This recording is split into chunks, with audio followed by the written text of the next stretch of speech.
Maturity is about transformation. It's not about blind compliance.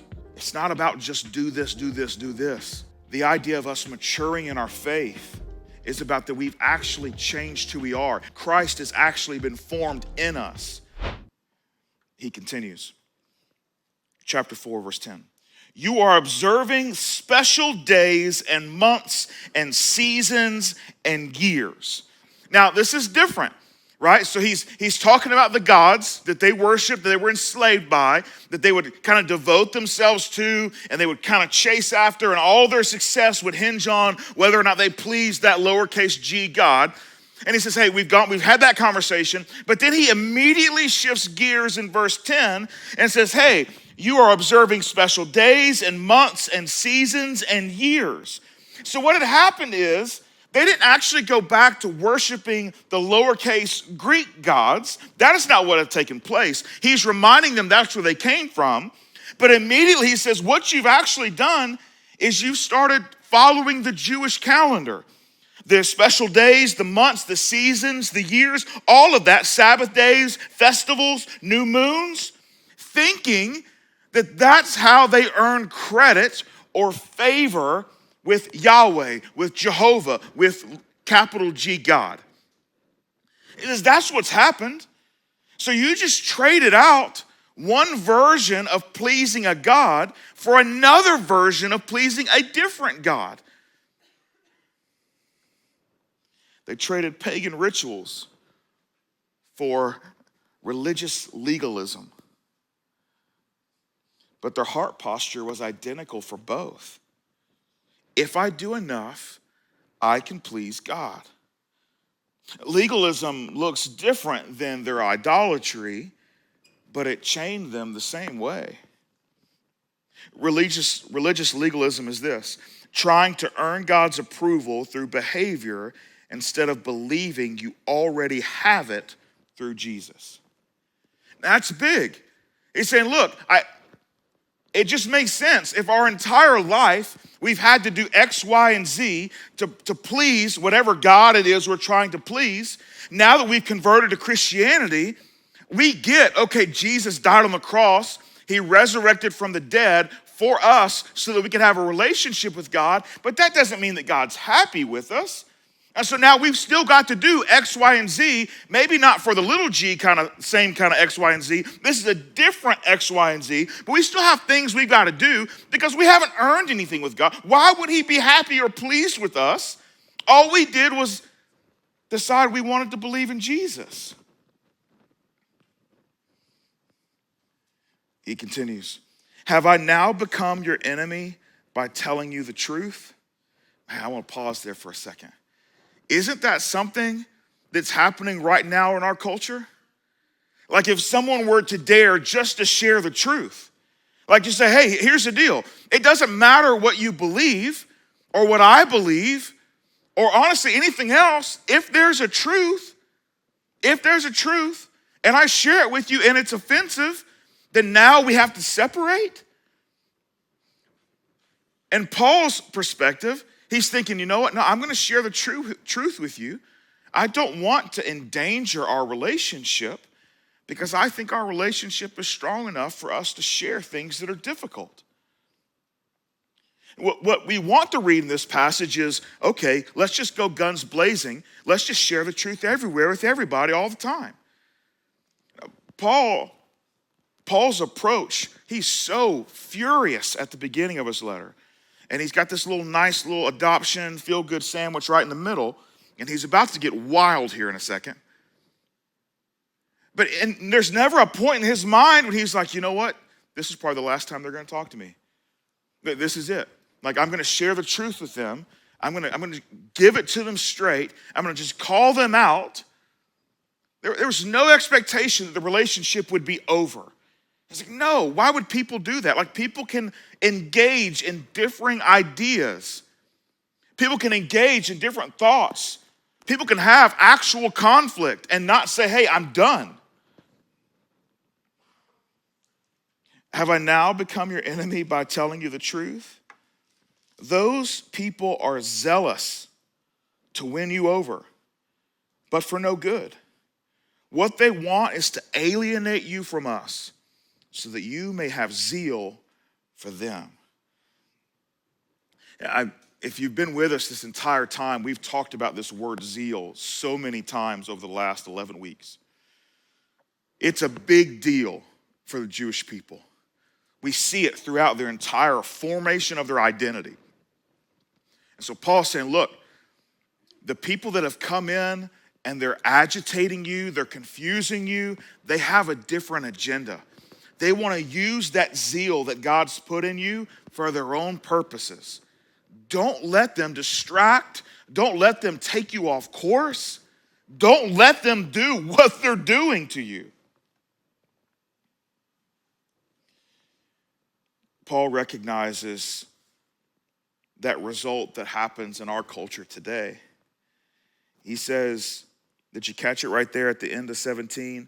What they want is to alienate you from us so that you may have zeal for them. This is what this is in practical terms. Let me separate you from Paul, from Barnabas. Let me separate you from the church. We're going to create an echo chamber where everyone's aggravated and angry at the same people, and we're going to all say the same thing 3 or 4 different ways. And the result of that is this zeal is going to well up, where we're going to be so frustrated with anyone who thinks differently than we do, and we're going to start seeing them as enemies because we don't even have those people with us. We are alienated by ourselves. It's just us and the people who think just like us. And we're just going to scream at each other about them. So the first time we see one of them, our response is going to be, you're disgusting. I can't believe this is who you've become. That will be the result of alienation, echo chambers, and people just surrounding themselves with folks who agree with what they've already decided they're willing to believe.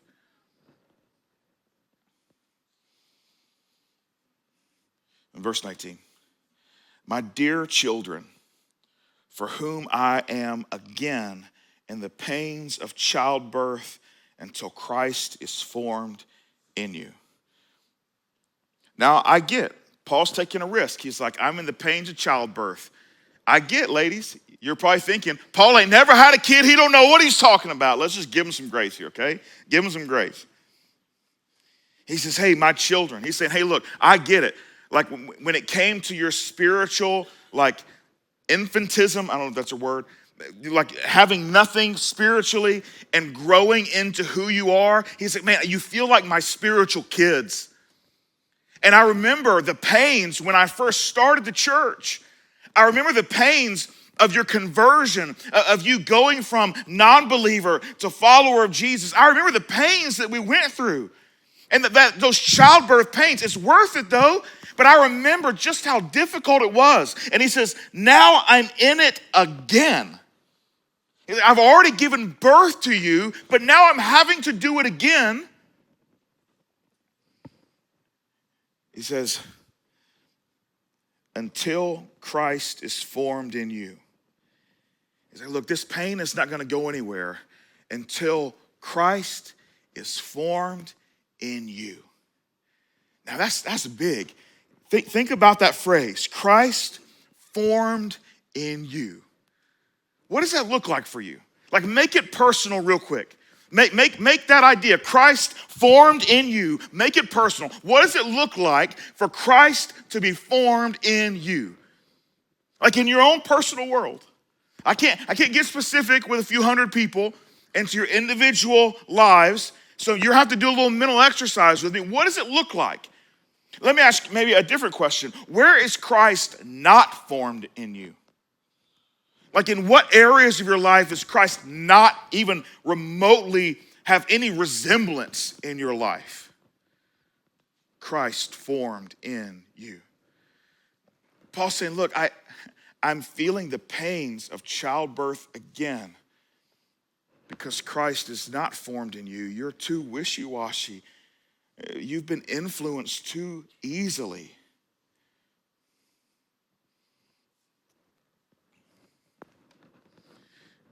See, Paul was realizing that maturity, or hoping that they would realize that maturity is